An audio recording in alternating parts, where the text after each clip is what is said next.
During my formative ages, I still remember very well my late grandmother, Veronica Juala. Wherever you are, may God rest your soul in peace, because from you I learned a lot. Now, during my formative ages, I still remember clearly, especially between the ages of 5 to 10 years, my grandmother used to go to market at least twice in a week, three times in a week. That is on Tuesday, Thursday, and Saturday. Now, there is this a prominent market in our village place called, those who live in western part of Kenya, there's a place called Bumala. That was our main major market. That in fact everybody wanted to go there, buy animals, sell animals, vegetable, cook.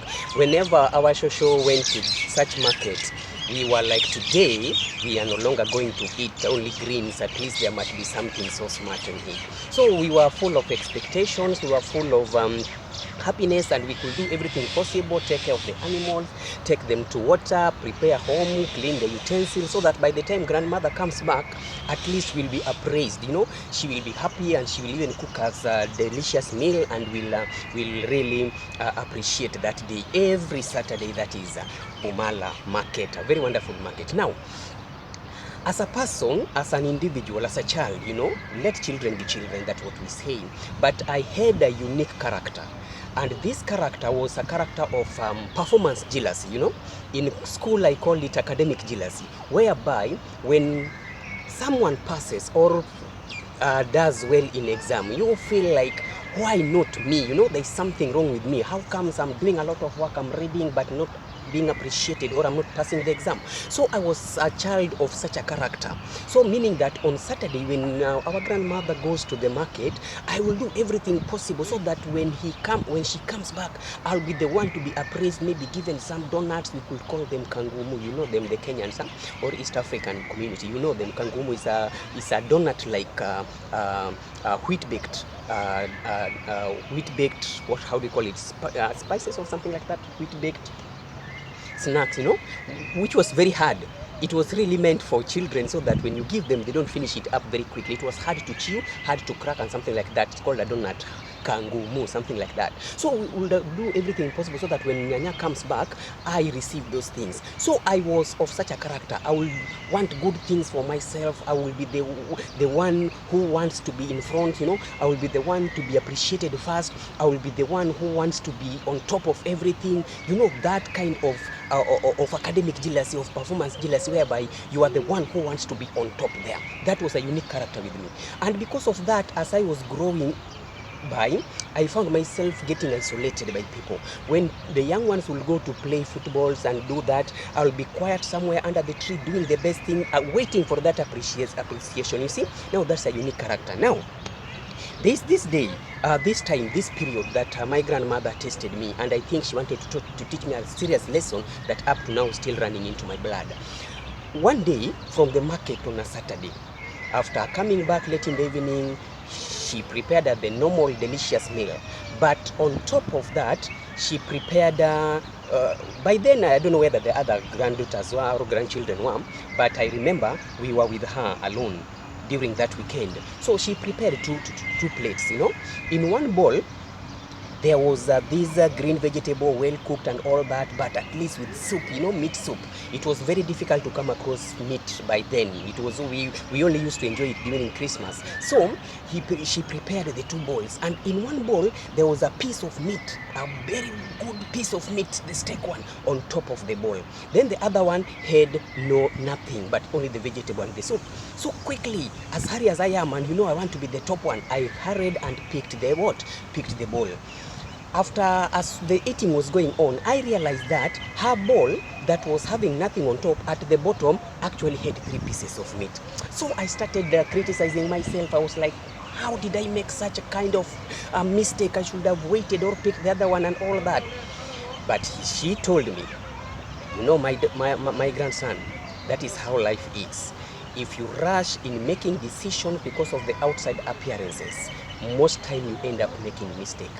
Don't criticize yourself, don't down look upon yourself, but next time before you make decision, think twice. So I said, okay, it's okay, next time I will think about it. But I was really pissed off because how comes she's having 3 pieces and I only have 1 piece because of my rash decision? I should have wasted a little bit instead of being hasty in making decision.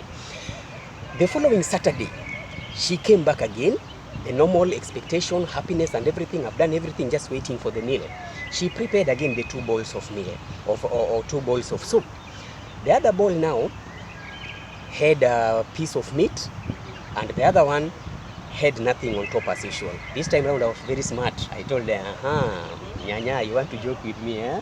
Right now, I know what to do. So what she did, I rushed, and this time round I picked the bowl without anything on top, expecting to get the 3 pieces. And to my surprise, this bowl had nothing. I ate and scooped everything. By the end of the day, the bowl had nothing at the back.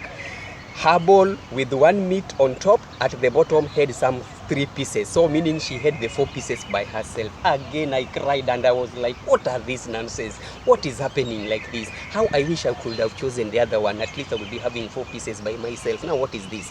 The life of greed and selfishness. She taught me again, my grandson, think.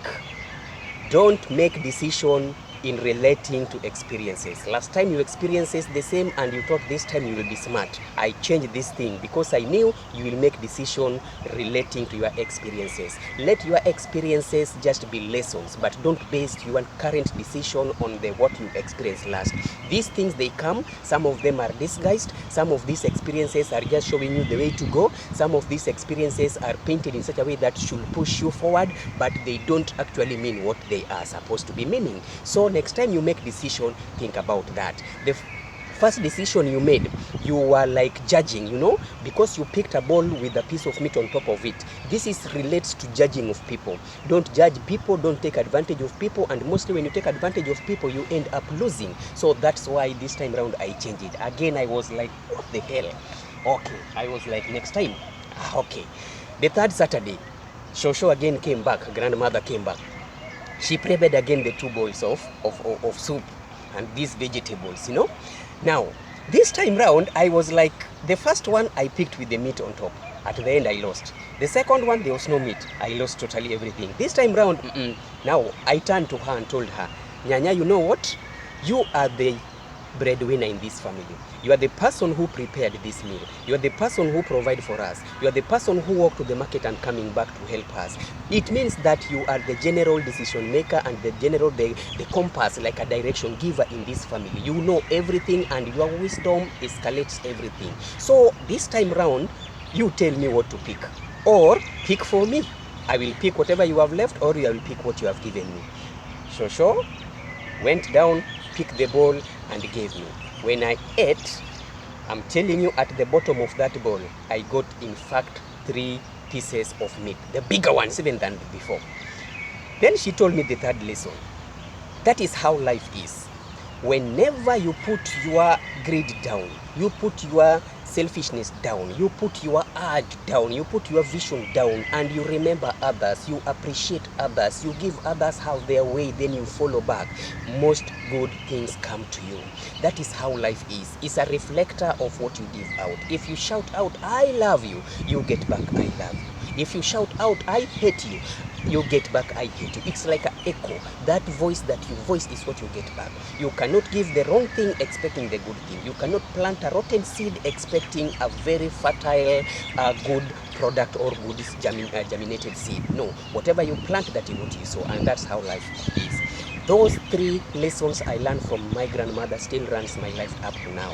First of all, don't judge people. Don't take positions. Don't take advantage of people. Even if somebody is helping you, appreciate genuinely, and you can give back by following the instruction and rewarding and giving these people the right appreciation. By then, you develop in life. Then the second lesson that I learned was that whenever you make decisions based on the past experiences, you are ought to fail. You are supposed to take those experiences as the direction and all that. Then thirdly, when you give people opportunities, better things come to you. When you offer hand of help to people, good things return back to you. Now, this one goes back to the caregiver, the children, and all that. the experience how you lead your children will matter a lot. Let children be children, you know. Let them make their decisions. Let girls be girls, because that is the age where they are. Even the Bible allows them. The Bible tells us that when I was a child, I behaved like a child, meaning that it is accepted. Jesus also said, let children come to me, because they humble themselves. They are so innocent. So in life, we are supposed to adapt the life of children, even though as we grow to maturity, as we go to young adults, as we go to the young man, young woman, we are supposed to carry that mindset of a child. So innocent, yet doing the right thing according to your age, according to what you are supposed to be done. So let children make their own decision at their level. Let them also struggle with the problem. They come up with the possible ideas, and then let them also make decisions of their own. Whenever they make wrong decisions and they fail, they learn from it. But don't be a parent who offer love, which is not really love. We call them, the Bible calls it the backpang love, especially the mothers. The kind of love we give our children, even the silly, I call them foolish names we give our children. For example, my king, my queen in the house, my princess, my husband, the father, the man in my house, the whatever. Those foolish names that we give children drive them crazy to the point that they leave, or they tend to play outside their bracket of childhood that we allow. So within this one, please, sorry for introduction, I am called Mark Andedo. I am your best author, and I have a very wonderful book called A Complex Child. A Complex Child is a book that I produced having a feeling of a child mindset, because I know if I have a vision of creating an impact in this world, the best way to do is to do something so significant. And this thing to do so significant, I'm going to do it through children, because it is only through a child that you can change the world. If we can change the mindset, and the mindset of a child gets transformed, I'm telling you, the world will be the best place to be lived ever.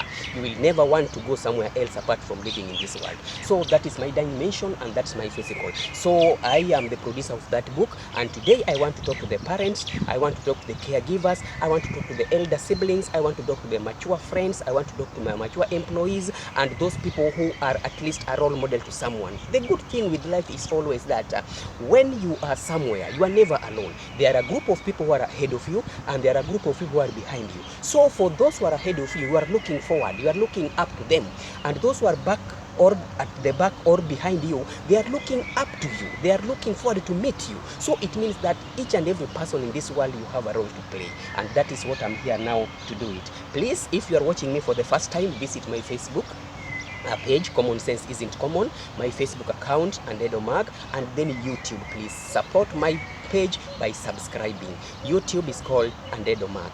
Just subscribe, like, and please watch, comment, share, and mostly ask questions, ask for clarification.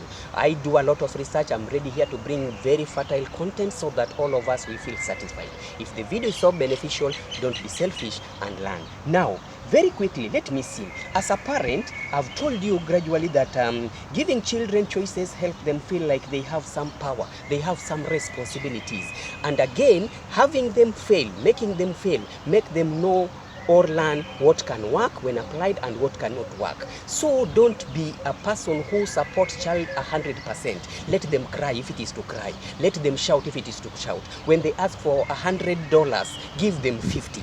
Telling them that 50 I will give you some other times or later, so that they don't grow in a life whereby they think whenever they ask, they get it in full swing. No, life is a full of struggle. Sometimes you might fail to achieve the 100% of what you are looking for. Sometimes you achieve a quarter of it. Sometimes you achieve a half of it. Still, it is a victory. Don't train them that only for you to get 100%, that is when you are successful. No. Now, let's see this. In modern life, if we want to raise a complex child into an independent individual rather than dependent individual, most of the generation that we are growing right now is a dependent. That's why you will get a 14 years, a 15 years, a 20-year-old man is still talking about my mother. You know, in our home, we have a lot of plots of land. You know, my mother likes this. You know, my mother told me to do this and this. We are raising a generation that depends so much on our decision as parents, because we never train them the process. We never allowed them to learn the 3 lessons my grandmother taught me so that they become independent in their life and know how to overcome these challenges, especially the adversity quotient in them. Now, to raise a generation that is independent and courageous and can make decisions, you have to do this as a parent. Number 1, encourage the practice to build the competence. Let them do whatever they're doing in relation to the performance so that they relate their performance. When they do the work, come and evaluate. Come and evaluate and tell them you did wrong here, you did right here, please improve next time, so that they know the competency is kind of success. Number 2, appreciate the little efforts or portrayed, no matter if they win or they fail. Your child that is taking number last in class, first of all, appreciate the fact that she's able to wake up in the morning and go to school. That is good. Appreciate the fact that she goes direct to the class and attend the lesson. It's just that she's not performing academically, but otherwise she's not branching to the forest or doing some other things instead of going to school. She's trying. Appreciate the little that encourages them. Number 3, let them figure out the problem by themselves. For example, the socks is lost in the evening. The child is disturbing me in the morning. My mom, where is my socks? The house girl. No. Allow this child to search for the socks. The more she struggles under the bed, inside the cupboard, searching even the dustbin, everywhere. When she gets these socks, I'm telling you, when she comes back in the evening, she will know that dirty clothes are put in this place, clean clothes are put in this place, so that in the morning I get them so that I don't get late. Let them figure out. Give them and let them act their ages. Let boys be boys. Let them play football. Let them play games. Let girls be girls. Let them jump up and down. Let them dance. Let them sing, because that is a child and that is a girl at that point. Number 5, encourage curiosity. And this one I keep on telling. In fact, if you look through my videos, there's one video I told about the best way to question a child. Let your children be in a position to answer the what question, not the why. If you ask a child, for example, you come and you get the house is messed up, don't ask the child, why did you mess the house? If you ask the why question, the first thing that comes in the mind of a child is a defensive nature. She will start saying, or he will start saying, no, it is not me, because you know this. You know, it's a defensive mechanism. But if you ask the question, what made you rearrange the house? What made you come late? What made you fail? Now, that is explanatory. They will be explaining the reason as to why that thing happened, and that is what we want. So if you want to get clear information from a child, especially after failure or disappointment, ask them the questions that start with what made you blah blah blah, not why did you blah blah blah. If you ask why question, even us in court, if somebody asks you why are you late, it's a defensive question. What made you late is explanatory. So encourage them to answer what question rather than why. Number 6, give them daily new challenges. Every challenge, like my grandmother gave me daily challenges to learn lessons from them. They learn from new things. Avoid shortcut for them, interference with their work, blame games, their behavior, standbys, please. Like children in school, I hate it when a parent comes to school and tells me, teacher, you know, this child I don't know, but you people, this child, you deal with her, train her, discipline, blah blah blah blah. Please make sure that you play your role as a parent or as a guardian, so that by the end of the day, when you release this child to the environment, the child is already full of basic knowledge or basic schemes of work. But don't shortcut just to make your child win. For example, in our country, we are full of when we are doing the national examination to pass children maybe to the next level of education, most of parents, we run to the streets, we buy these exams, we buy questions, we write for them short notes to make them pass. In the night, we can transnight just teaching them exams so that they pass. Then after passing, we are there dancing. In real sense, this is not the actual performance of this child. We teach them the shortcut. And that's why when they get employment, corruption comes in their mind. That's a form of corruption to the child. Avoid shortcuts and make sure you let them work it through. Even if they fail or they pass, they enjoy it. Treat mistakes as their learning foundation. Don't punish a child. Don't kill a child. Don't make failures or success a matter of life and death. You are pressurizing them. You are causing tension, and depression will come in, and this will not be your sweet child, your sweet daughter you are waiting for. You will be wasting that child. Number 10, never criticize their result. please, their performance, encourage them, open doors and paths of new experiences. Sometimes you are a worker, one day take the hand of your daughter, go with her where you work, let them enjoy in those stuffs, let them ask you, what are the computers for, what is the work of this person, who is the CEO, where is the room of the CEO, how do you go back to the 24th apartment, how do you do, when they go through the lifts, they know how to operate them, when they go through the cabs, they know how to operate them, when they go to the M-Pesas with them, they know how to treat those ATM machines. You know, you are learning them, you are making them, you are exposing them to daily challenges. Teach them what you know how to do. Most parents don't pretend. If you don't know something, don't bring the topic within a child. You will be challenged. You know, teach them what you have gone through, teach them what you have experienced, teach them what you know. If you know how to cook, prepare a special meal, please make sure your daughter knows that. Please make sure your son knows that. Just give them experiences that you have done through, not things that you have read from the book, not the stories you have been told. No. By then, if she fails, she will say that my mother told me, my father told me. Only explain what you know. Then lastly, when worrying, when they are stressed, when they are wronged by friends, most of them have boyfriends, girlfriends. You are in a position to know when things are good or when things are right. Please just encourage them. Please make them know that there are always a mistake, and this mistake can be corrected through A, B, C, D. If you do that to the child, you will be developing a generation that is full of mindset, complex mind in performance, and development in the world. You will develop a generation with a why. Why is a generator, is the enforcer, is the engineer of what we do. You cannot do what you do and get better result if your why is wrong one. Let them have better feeling, let them have better environment, and this can only be done by you. So the failure of generation, the failure of children, I blame on the caregivers, I blame on the parents, because we have potential to do this to our children, but we are lazing around. We are not doing that. We are waiting for teachers to do it, we are waiting for employers to do it, we are waiting for friends to do it, we are waiting for neighbors to do it. That is wrong, and you have a serious question to answer when you go to heaven.